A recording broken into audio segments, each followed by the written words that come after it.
Good morning friends. तो आज ये हमारा पॉलिटी का क्लास 3 है। आज हम सिटीजनशिप के बारे में पढ़ेंगे। दोस्तों, ये चैप्टर पढ़ाने से पहले मैं एक चीज़ आपको बता देना चाहूँगा। जो इससे प्रीवियस क्लास थी, क्लास नंबर 2, जिसमें कि मैंने आपको पढ़ाया था यूनियन एंड इट्स टेरिटरीज़ के बारे में, part 1 of the Indian constitution. उसमें मैंने गलती से शायद ये बोल दिया था कि आर्टिकल 1 to 5 है उसमें, पार्ट 1 में, लेकिन वो थोड़ा सा करेक्ट कर लीजिएगा। वो मैंने थंबनेल में तो आर्टिकल 1 to 4 कर दिया है, तो आपको याद रखना है कि पार्ट 1 जो है इंडियन कॉन्स्टिट्यूशन का, वो यूनियन एंड इट्स टेरिटरीज़ के बारे में तो है, लेकिन फ्रॉम आर्टिकल 1 to 4 है। ठीक है फ्रेंड्स, तो अभी हम अपना नेक्स्ट चैप्टर सिटीजनशिप स्टार्ट करते हैं। ये जो है दोस्तों पार्ट 2 है इंडियन कॉन्स्टिट्यूशन का, और ये है आपका आर्टिकल 5 से लेके 11 तक है दोस्तों, फ्रॉम आर्टिकल 5 to 10।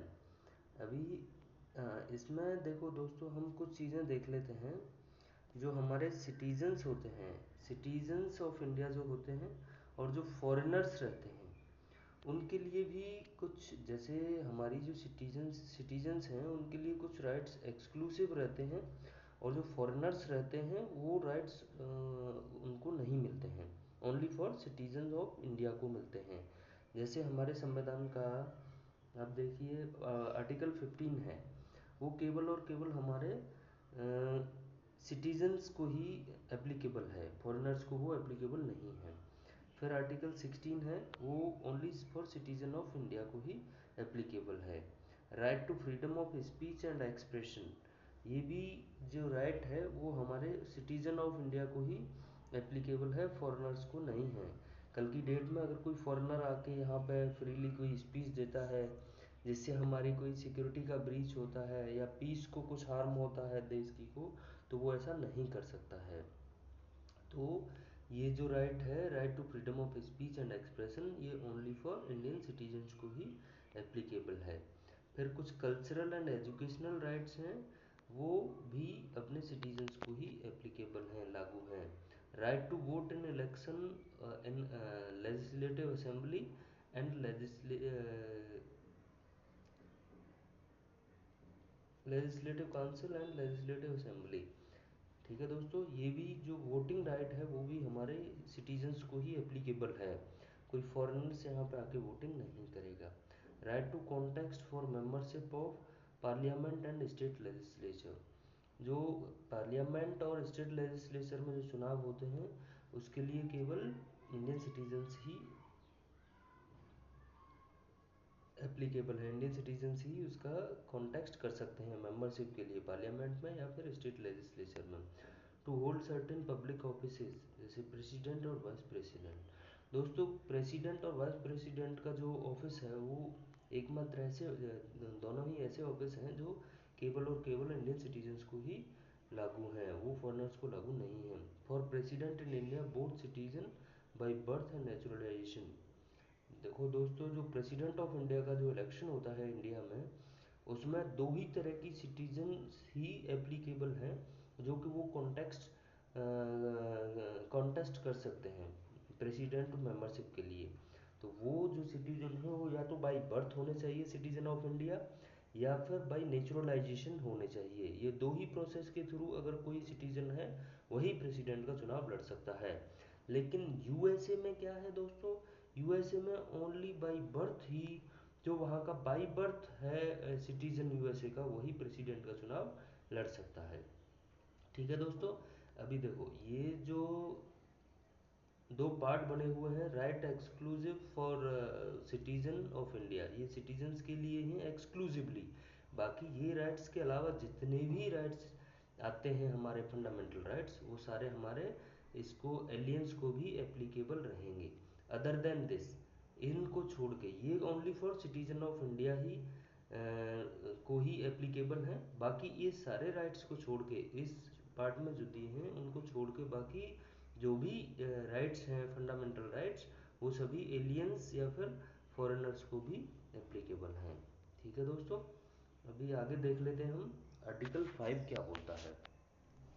दोस्तों ये जो आर्टिकल 5, 6, 7 एंड 10 हैं, ये सॉरी 5, 6, 7 एंड 8 हैं, वो बताते हैं कि जिस टाइम पे देश आज़ाद हुआ था उस टाइम पे सिटीजन्स कौन कौन होंगे, उसके बारे में ही ये आर्टिकल्स बताते हैं।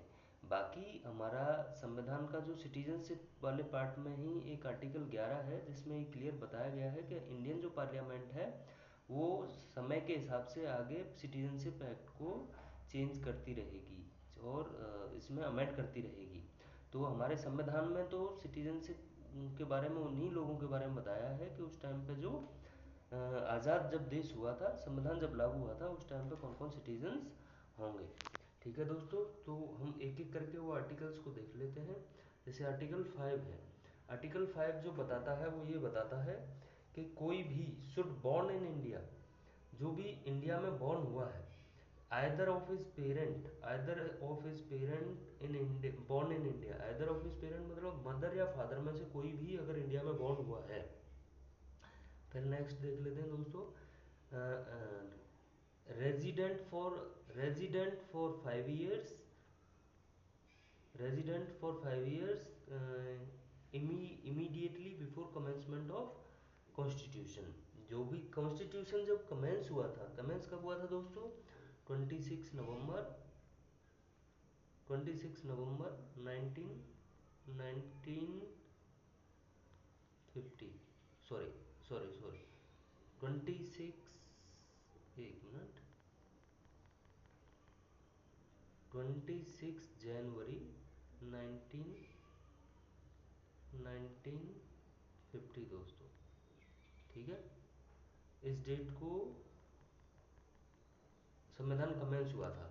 तो ये जो आर्टिकल है, आर्टिकल 5 क्या बताता है कि जब कमेंस हुआ था 26 जनवरी 1950 को, जब देश का संविधान कमेंस हुआ था, उस टाइम पे कोई भी अगर इंडिया में बॉर्न हुआ है या उसके दोनों पेरेंट्स में से कोई भी एक इंडिया में बॉर्न हुआ है, या फिर commencement resident for 5 years immediately before commencement of constitution, मतलब कॉन्स्टिट्यूशन के कमेंस होने से 5 साल पहले से कोई इंडिया में रेजिडेंट है, इंडिया में रह रहा है, तो वो इंडियन सिटीजन होगा।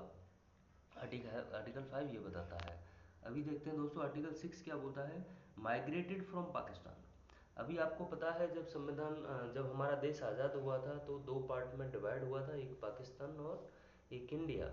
तो जो भी लोग उस टाइम पे, कुछ मुस्लिम लोग या हिंदू लोग वहाँ से इधर आए थे, पाकिस्तान से इंडिया आए थे, या फिर इंडिया से पाकिस्तान भी गए थे। तो आर्टिकल 6 जो बोलता है, ये बोलता है कि जो भी पाकिस्तान से माइग्रेट होके आए हैं, या फिर आइदर ऑफ हिज पेरेंट्स और ग्रैंड पेरेंट्स, या फिर उनके माता या पिता में से कोई भी, और या फिर दादा दादी में से कोई भी अगर माइग्रेट होकर पाकिस्तान से आए हैं।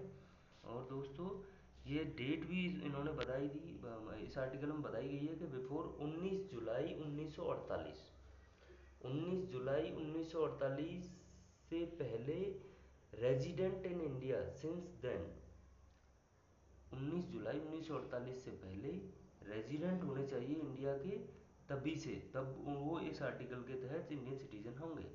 आफ्टर जुलाई, ये तो बिफोर जुलाई 1948, बिफोर 19 जुलाई 1948 हो गया। आफ्टर 19 जुलाई 1948 रजिस्टर्ड होने चाहिए, वो लोग रजिस्टर्ड होने चाहिए सिटीजन्स ऑफ इंडिया।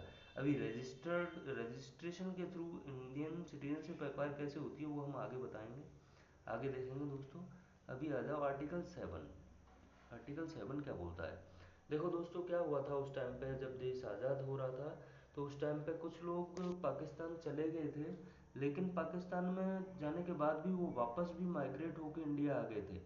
उनको अगर पाकिस्तान में अच्छा नहीं लगा तो वो वापस इंडिया में आ गए। उनके लिए आर्टिकल 7 बताता है कि किस तरीके से वो सिटीजन होंगे।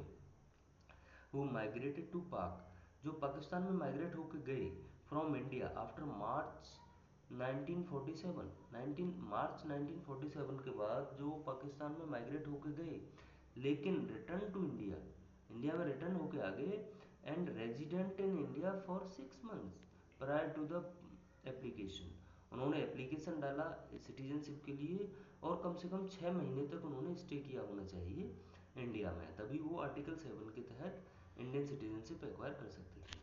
अभी देख लेते हैं दोस्तों आर्टिकल 8। आर्टिकल 8 क्या बोलता है देखिए, person whose present person whose present और पर्सन हुज पेरेंट और grandparents born in undivided India, मतलब जो भी, इसका मतलब क्या है, जो भी लोग जिसके पेरेंट्स या फिर ग्रांड पेरेंट्स अनडिवाइडेड इंडिया में पैदा हुए थे, अनडिवाइडेड का मतलब 15 अगस्त 1947 से पहले जो, जिनके माता पिता या फिर दादा दादी अगर इंडिया में पैदा हुए थे, but who is residing outside India, लेकिन वो इंडिया के आउटसाइड कहीं किसी अदर कंट्री में, जैसे यूके हो गया, यूएसए हो गया, जर्मनी हो गया, या किसी अदर कंट्रीज में रह रहे थे outside India, shall become citizen, वो सिटीजन बन सकते थे इफ़ रजिस्टर्ड बाय डिप्लोमेटिक और काउंसलर रिप्रेजेंटेटिव ऑफ इंडिया, अगर वो एक डिप्लोमेटिक चैनल के थ्रू या काउंसलर रिप्रेजेंटेटिव के थ्रू वो इंडिया में सिटीजनशिप के लिए रजिस्टर्ड करते हैं तो। समझ में आया दोस्तों? आर्टिकल 8 क्या बोलता है, जो भी लोगों के पेरेंट्स, जिसके पेरेंट्स या ग्रैंड पेरेंट्स जो अनडिवाइडेड इंडिया में बॉर्न हुए थे, लेकिन वो रेजिडेंट थे, रेजाइड कहाँ पे कर रहे थे, कहाँ पे रह रहे थे, आउटसाइड इंडिया में रह रहे थे, और सिटीजन ऑफ इंडिया वो बन सकते थे कैसे, डिप्लोमेटिक चैनल के थ्रू, वहाँ पर जो भी डिप्लोमेटिक चैनल होगा, काउंसलर जो भी होंगे, काउंसलर रिप्रेजेंटेटिव के थ्रू वो रजिस्टर करके इंडियन सिटीजनशिप एक्वायर कर सकते थे, जो अदर कंट्रीज में रह रहे थे अनडिवाइडेड इंडिया से पहले, जो भी उनके पेरेंट्स और ग्रैंड पेरेंट्स। ठीक है दोस्तों, अब आ जाओ दोस्तों, ये तो हमारा कमेंसमेंट से पहले के प्रावधान हो गए कि सिटीजन कौन कौन होगा। अभी गवर्नमेंट लेके आती है citizenship amendment act, citizenship act लेके आती है 1955 में। अब ये क्या बताता है दोस्तों, सिटीजनशिप एक्ट 1955 बताता है एक्विजिशन ऑफ सिटीजनशिप, हम सिटीजनशिप कैसे एक्वायर कर सकते थे 1955 के बाद में। उसमें टाइम टाइम पे दोस्तों अमेंड भी हुए हैं सिटीजनशिप एक्ट में, तो वो भी हम जल्दी से एक बार देख लेते हैं। देखिए, बाई बर्थ, सबसे पहले बाई बर्थ सिटीजन कौन होगा, जो भी मैंने बताया था ऊपर आपको कि प्रेसिडेंट का चुनाव अगर लड़ना है इंडिया में तो बाई बर्थ या फिर बाई नेचुरलाइजेशन ही वो इंडियन सिटीजन होना चाहिए, तभी प्रेसिडेंट का चुनाव लड़ सकता है। तो सबसे पहले हम देख लेते हैं कि बाई बर्थ का प्रोविज़न क्या था सिटीजनशिप एक्ट 1955 में। तो इसमें क्या है दोस्तों, बॉर्न इन इंडिया होना चाहिए, सबसे पहले तो बॉर्न इन इंडिया होना चाहिए। अभी बॉर्न इन इंडिया में भी देखो सेल्फ मतलब खुद बॉर्न इन इंडिया होना चाहिए, ये प्रोविज़न था उसमें कब तक, 26 जनवरी 1950 से लेके 26 जन 26 26 जनवरी 26 जनवरी सॉरी 26 जनवरी 1950 से लेके 1 जुलाई 1987 तक। तो 1 जुलाई 1987 तक ये प्रावधान था कि बाई बर्थ कोई भी सिटीजन होगा अगर वो खुद इंडिया में पैदा हुआ है तो।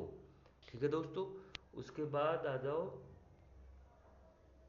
1 जुलाई 1 जुलाई 1987 के बाद अमेंडमेंट कर दिया गया सिटीजनशिप में बाई बर्थ 1 जुलाई 1987 से लेके 3 दिसंबर 2004 तक। इसमें क्या बताया गया, आइदर ऑफ हिज पेरेंट मतलब माता या पिता में से कोई भी एक इंडिया में पैदा हुआ होना चाहिए, बाई बॉर्न होना चाहिए बाई बर्थ। ठीक है, 3 दिसंबर 2004 तक।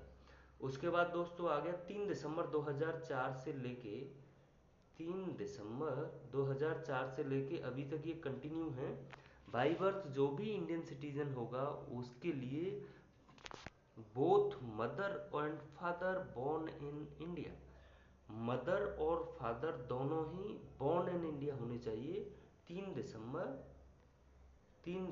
2004 से आज तक। अगर किसी को बाई बर्थ इंडियन सिटीजन माना जाएगा तो वो उन्हीं को माना जाएगा, मदर और फादर दोनों ही इंडिया में बॉर्न हुए हों।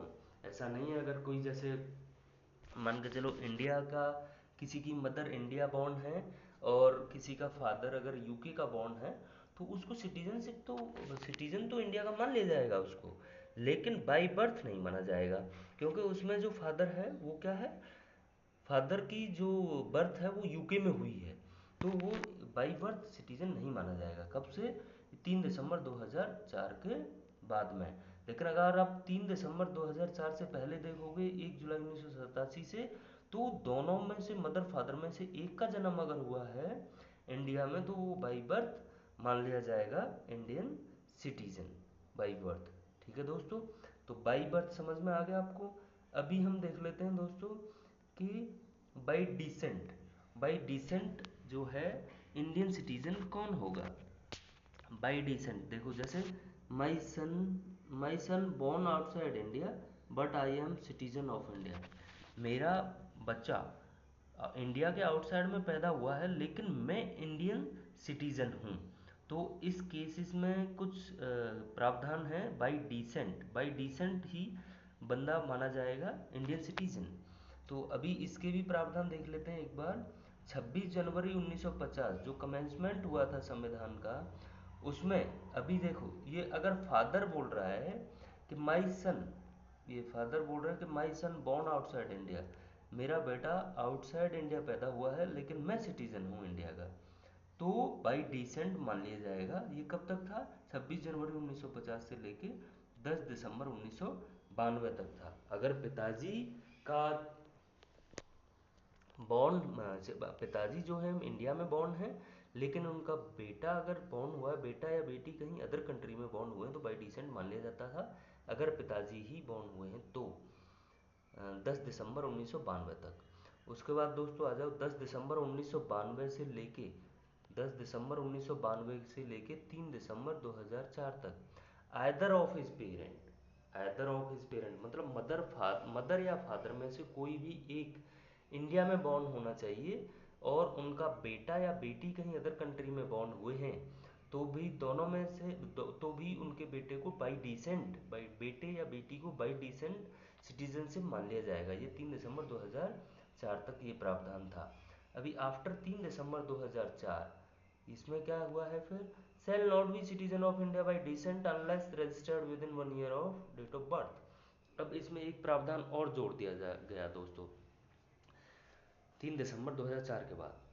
वो आइदर ऑफ हिज पेरेंट, दोनों में से पेरेंट्स में से मदर या फादर का बॉर्न हुआ जरूरी है इंडिया में। ठीक है दोस्तों, लेकिन अगर किसी का बेटा अगर आउटसाइड इंडिया होता है, बेटा या बेटी, तो उनकी जिम्मेवारी है कि 1 साल के अंदर जो भी डेट ऑफ बर्थ हुई है, लड़के की जो डेट ऑफ बर्थ है या लड़की की जो भी डेट ऑफ बर्थ है, उसके 1 साल के अंदर अंदर सिटीजनशिप के लिए उनको रजिस्टर कर लेना होगा। डिप्लोमेटिक या काउंसलर या जो भी प्रोसेस है उसके थ्रू उनको रजिस्टर कर लेना पड़ेगा। ठीक है दोस्तों, तभी वो by descent citizen of India होगा। अभी आगे देख लेते हैं दोस्तों, हमने बाई बर्थ देख लिया, बाई डिसेंट देख लिया, अभी बाई रजिस्ट्रेशन देख लेते हैं दोस्तों। रजिस्ट्रेशन, बाई रजिस्ट्रेशन कैसे सिटीजन माना जाएगा, अभी देख लेते हैं दोस्तों इसमें क्या क्या प्रावधान है। Person married to citizen of India, person married to citizen of India resident in India for 7 years। जो भी पर्सन है वो सिटीजन ऑफ इंडिया से शादी करता है और इंडिया में 7 साल तक अगर रहता है, ठीक है, उसके बाद में person of Indian origin resident outside India. जो भी पर्सन है आउटसाइड इंडिया और रेजिडेंट हैं, तो रेजिडेंट अदर कंट्री के हैं लेकिन पर्सन ऑफ इंडियन ओरिजिन है, तो वो भी by registration Indian citizenship acquire कर सकते हैं, लेकिन 7 साल उनको रेजिडेंट रहना पड़ेगा इंडिया का। Person of Indian origin resident in India for 7 years। जो भी पर्सन है इंडियन ओरिजिन के लेकिन उनको 7 साल तक इंडिया में रहना पड़ेगा। ठीक है भाई, रजिस्ट्रेशन ये हो गया। और आगे देख लेते हैं माइनर के लिए क्या है।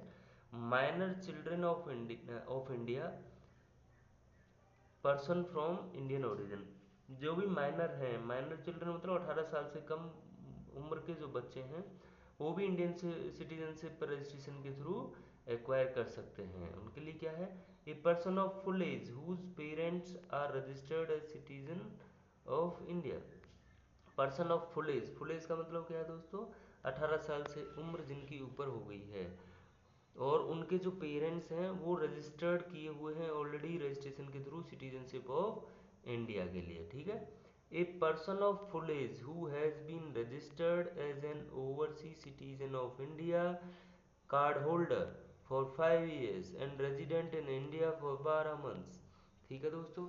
जो भी फुल एज वाला जो बंदा है वो रजिस्टर करा सकता है as an overseas citizen of India card holder के लिए फॉर 5 years, 5 साल के लिए।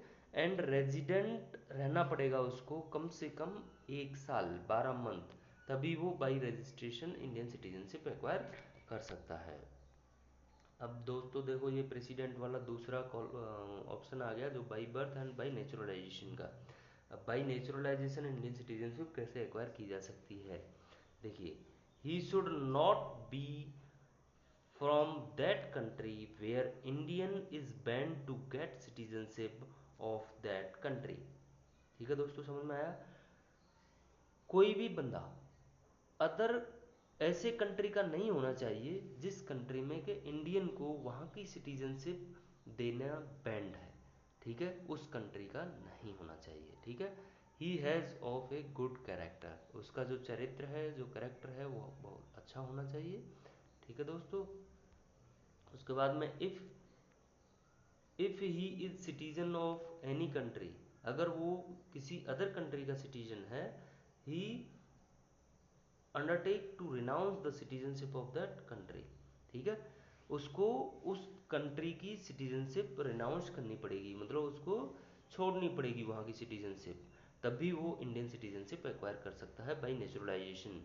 जैसे कि सामी है, पाकिस्तान का जो सिंगर है एक, जिसने इंडियन सिटीजनशिप एक्वायर की है, उसने इसी बेसिस पे की है, उसने पाकिस्तान की सिटीजनशिप छोड़ दी, अभी वो इंडियन सिटीजन बन गया है बाई नेचुरलाइजेशन।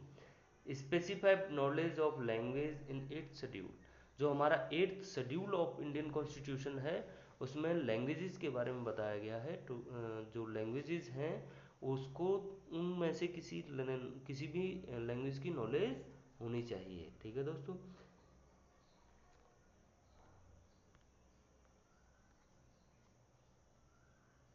एक मिनट दोस्तों, ही he has been resident in India or served in service of government of India for 12 years preceding the date of application। जैसे ही उसने एप्लीकेशन डाली है बाई नेचुरलाइजेशन सिटीजनशिप एक्वायर करने के लिए, उससे कम से कम 1 साल तक उसने या तो गवर्नमेंट ऑफ इंडिया में कहीं सर्विस कर लेनी चाहिए, ठीक है, उस एप्लीकेशन से पहले, ठीक है। That in the event of certificate of naturalisation being granted to him he intends to reside in India और to serve in government of India और कंपनी एस्टेब्लिश्ड बाय इंडिया। जो भी बंदा है उसने नेचुरलाइजेशन के थ्रू अगर सिटीजनशिप एक्वायर करने के लिए एप्लीकेशन डाली है तो दोस्तों उसको इंडिया में सर्व कर लेना चाहिए किसी कंपनी में जो भी इस्टेब्लिश्ड है, या तो या गवर्नमेंट ऑफ इंडिया की किसी जॉब में कम से कम 12 महीने का सर्विस उसका हो जाना चाहिए, तभी वो नेचुरलाइजेशन के थ्रू इंडियन सिटीजनशिप एक्वायर कर सकता है। तो अभी दोस्तों एक और चीज़ है जिसके बेसिस पर कि इंडियन सिटीजनशिप मिल सकती है, जैसे बाई इनकॉर्पोरेशन ऑफ टेरिटरीज। अगर कोई फॉरेन कंट्री ने हमें कोई आइलैंड गिफ्ट किया है या अपने कंट्री का कोई पार्ट हमें, चाइना मान के चलो कल की डेट में चाइना अरुणाचल प्रदेश के पास में उसका जो कुछ विलेजेस हैं उनको हमें दे देता है, गिफ्ट में दे देता है, तो वो हम जो एक्वायर करेंगे उनकी टेरिटरीज, उसको भी उसमें भी जो पार्लियामेंट है वो डिसाइड करेगी कि किस किस को हमें सिटीजनशिप देनी है। इसमें देखो, if any territory becomes a part of India, अगर कोई भी टेरिटरी इंडिया का पार्ट बनती है, that government of India specifies who among the territory shall be citizen of India. Government of India specifies करेगी कि उनमें से कौन इंडियन सिटीजन होगा। अभी दोस्तों ये तो हो गया एक्विजिशन ऑफ इंडियन सिटीजनशिप। अभी हम देख लेते हैं दोस्तों लॉस ऑफ सिटीजनशिप कैसे होगा, कि अभी तो हमने एक्वायर कर ली सिटीजनशिप, अब सिटीजनशिप लॉ का लॉस कैसे होगा वो हम एक बार देख लेते हैं। ये तीन क्लॉज हैं जिसके बेसिस पे कि सिटीजनशिप लॉस हो सकती है। एक तो बाई रेनाउंसिएशन, एक है बाई टर्मिनेशन, और एक है बाई डेप्रीवेशन। अब तीनों का मतलब एक एक करके जान लेते हैं दोस्तों। बाई रेनाउंसिएशन का मतलब क्या है, देखो जैसे सोनिया जी हैं, वो बोलती हैं I want to renounce my Indian citizenship, Italy की रहने वाली हैं वो। अगर वो कल को ये बोल देती हैं कि मैं रिनाउंस कर रही हूँ, तो मैं अभी आज से कल की डेट में बोल देती हैं कल से मैं इंडियन सिटीजन नहीं रहूँगी, ठीक है। अभी जैसे राहुल गांधी हैं, राहुल गांधी बोलते हैं नाउ आई एम 18 ईयर्स, मैं अभी 18 साल का हो गया हूँ, मैं इंडियन सिटीजन हूँ, तो वो चाहें तो इंडियन सिटीजनशिप ही इंडियन सिटीजन ही रह सकते हैं। ऑन वार, अभी देखो अगर जैसे ये वार की सिचुएशन है, ठीक है, तो ये प्रोविज़न एप्लीकेबल नहीं रहेगा। वार के टाइम पे गवर्नमेंट विद होल्ड कर सकती है इसको, ठीक है। अगर कोई वार के टाइम पे ये बोलता है कि मैं रनाउंस कर रहा हूँ इंडियन सिटीजनशिप को, तो गवर्नमेंट उसको विद होल्ड कर सकती है ऐसा करने से, ठीक है। अब टर्मिनेशन कैसे होगा, देखो इंडियन सिटीजनशिप का टर्मिनेशन कैसे हो सकता है। by any citizen acquires citizenship by some other country, अगर कोई भी इंडियन सिटीजन किसी अदर कंट्री का सिटीजनशिप एक्वायर कर लेता है, तो इंडियन सिटीजनशिप ऑटोमेटिकली उसकी टर्मिनेट हो जाएगी, क्योंकि हमारे कंट्री में केवल एक ही सिटीजनशिप है, वो है इंडियन। अगर वो किसी अदर कंट्री का सिटीजनशिप एक्वायर कर लेता है, तो उसका जो सिटीजनशिप ऑफ इंडिया है वो उसका टर्मिनेट ऑटोमेटिकली हो जाएगा, ठीक है। उसके बाद में बाय डेप्रीवेशन, डेप्रीवेशन के तहत कैसे लॉस होगा सिटीजनशिप का। जैसे किसी ने फ्रॉड करके अगर सिटीजनशिप एक्वायर की है, तो उसका डेप्रीवेशन के बेसिस पे टर्मिनेट हो जाएगा, ठीक है। डिसलॉयल्टी टू द कॉन्स्टिट्यूशन, अगर कॉन्स्टिट्यूशन के प्रति उसने कुछ डिसलॉयल्टी की है। Communicated with enemy country during war, अगर वार के टाइम पे एनिमी कंट्री के साथ में कुछ कम्युनिकेट करता है, तो भी उसका इंडियन सिटीजनशिप लॉस हो जाएगा, ठीक है। अभी देखो with in 5 years of registration imprison for 2 years, अगर कोई रजिस्ट्रेशन के थ्रू इंडियन सिटीजनशिप एक्वायर करता है और एक्वायर करने के 5 साल के अंदर अंदर 2 साल का जेल चला जाता है, तो डेप्रीवेशन के बेसिस पे उसकी इंडियन सिटीजनशिप लॉस हो जाएगी। अगर कोई इंडिया से बाहर 7 साल तक रहता है कंटिन्यू, और इंडिया में एक बार भी विजिट नहीं करता है, तो उसकी भी Indian citizenship by deprivation loss हो जाएगी। अभी एक बार देख लेते हैं दोस्तों, ओसीआई कार्ड होल्डर क्या होते हैं, overseas citizen of India, overseas citizen of India, ठीक है। इसके बारे में देख लेते हैं इनको क्या क्या हमें नहीं ये किस किस चीज़ के लिए इंटाइटल्ड नहीं है, किस चीज़ के लिए इंटाइटल्ड है, वो थोड़ा सा एक बार देख लेते हैं। Not be entitled to right to equality of opportunity in public employment, जो भी ओसीआई कार्ड होल्डर हैं उनको वो इंटाइटल्ड नहीं है किसी भी पब्लिक एम्प्लॉयमेंट में इक्वलिटी इक्वल अपॉर्चुनिटीज़ के लिए, ठीक है। Not be eligible for election of president, vice president, जजेज of supreme court, high court, member of house of people और council of states public services. जो भी ओसीआई कार्ड होल्डर हैं इन चीज़ों के लिए एलिजिबल नहीं है, जैसे प्रेसिडेंट के इलेक्शन के लिए नहीं है, वाइस प्रेसिडेंट के इलेक्शन के लिए नहीं है, जजेज ऑफ सुप्रीम कोर्ट के लिए नहीं है, जजेज ऑफ हाई कोर्ट के लिए नहीं है, member of house of people के लिए नहीं है, राज्यसभा के लिए नहीं, काउंसिल ऑफ स्टेट्स के लिए नहीं है, पब्लिक सर्विसेज के लिए उनको एलिजिबिलिटी नहीं है ओसीआई कार्ड होल्डर को, ठीक है।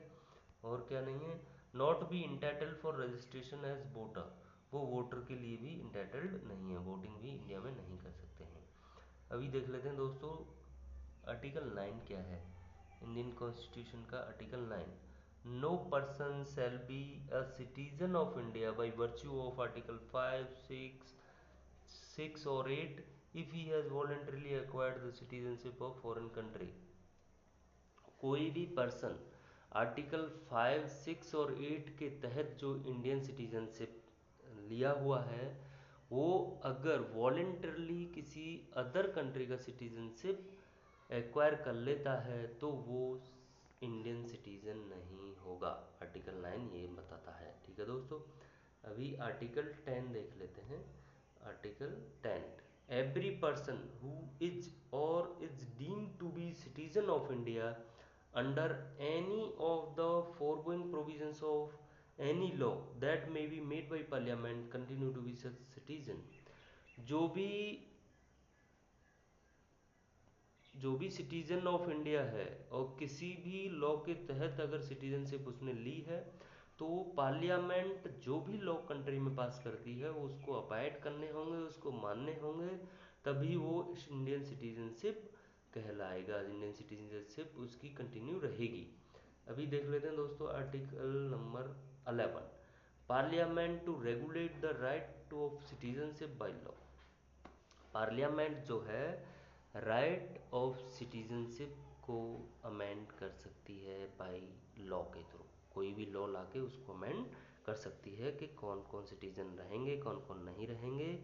ठीक है दोस्तों, तो आज का हमारा ये क्लास 3 कंप्लीट होता है। आज तक हमने पढ़ लिया है दोस्तों, प्रियम्बल के बारे में पढ़ लिया है, उसके बाद में पार्ट 1 ऑफ इंडियन कॉन्स्टिट्यूशन पढ़ लिया है, यूनियन एंड इट्स टेरिटरीज।